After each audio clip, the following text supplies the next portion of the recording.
Hello everyone, আসসালামু আলাইকুম। কেমন আছেন আপনারা? আশা করি ভালো আছেন। এই হচ্ছে জারিনের হাতে হচ্ছে 20 টাকা আর 10 টাকার একটা নোট। সে বলতেছে আমি লেখাপড়া করবো না, টাকা নাও। আমি না, লেখাপড়া করতে হবে, টাকা রাখো। যাই হোক, ওকে লেখাপড়া করাইতে বসলাম। আর এদিক দিয়ে দেখুন রুম এলোমেলো অবস্থায়। যাই হোক, পরে গুছিয়ে নেব।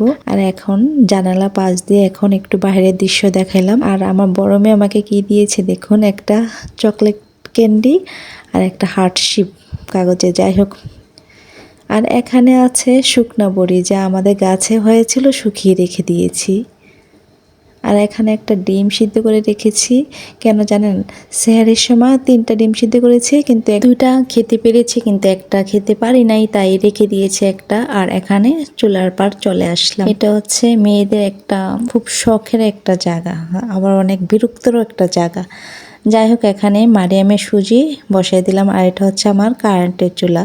আর আমি কি দেখাচ্ছি জানেন, এই যে পাওয়ারটা দেওয়ার পরে লাল হয়ে গেল এটা। আর এখানে ভাতের পাতিল ভিজিয়ে রেখেছি, পরে ধোবো। যাই হোক, এখানে ভাত লেগে গিয়েছিল, এই জন্য পানি দিয়ে ভিজিয়ে রেখেছি। আর এই পাশ দিয়ে দেখুন মারিয়াম তো উঠেই গেল, কিন্তু বিছনাটাই তো গুছাইতে হবে। কি এলোমেলো এলোমেলো, ঠিক না? এই যে চট করে গুছিয়ে ফেললাম। কি জাদু মেয়েদের পাওয়ার! কি মেয়েদের পাওয়ার বললে মানে কি কারোর সাথে তুলনা করা যাবে না। মেয়ে মানে কি অনেক পাওয়ার। আর এখানে মারিয়ামে খুব রাগ করছিল, চকলেট পড়ে গেছে, এই জন্য কিভাবে তাকে রয়েছে, মাসাল্লাহ মাসাল্লাহ। আর এখানে বিকাল হয়ে গেল, এখন তো রোজার মাস, মানে কি ভাজা বড়া করতেই হবে।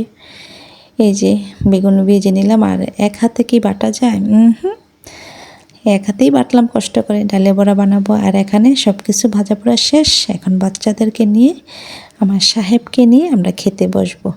আর আমার সাহেবকে আমার মেয়েরা যে এত ভালোবাসে, মানে কি মেয়ে বলতে বাবা ভক্ত। আর মেয়েরা এখন মাসাল্লাহ মাসাল্লাহ সবাই বসছে খাবার খাওয়ার জন্য। সবাই আমার চ্যানেলটাকে অবশ্যই সাবস্ক্রাইব করবেন, আর অবশ্যই আমার পাশে থাকবেন। আর কেমন হলো আজকে ভিডিওটা অবশ্যই অবশ্যই কমেন্টের মাধ্যমে জানিয়ে দেবেন। আর এখানে ডিমের চপ বানিয়েছি, জানেন তো খাবে না, অনেক চেষ্টা করার পর একটু খেয়েছে। মারিয়ামে একটু মুখে দিয়ে আবার ফালা দিল, এখন ডিমটা মুখে দিয়েছে। যাই হোক, সবাই ভালো থাকবেন, সুস্থ থাকবেন। আল্লাহ হাফেজ।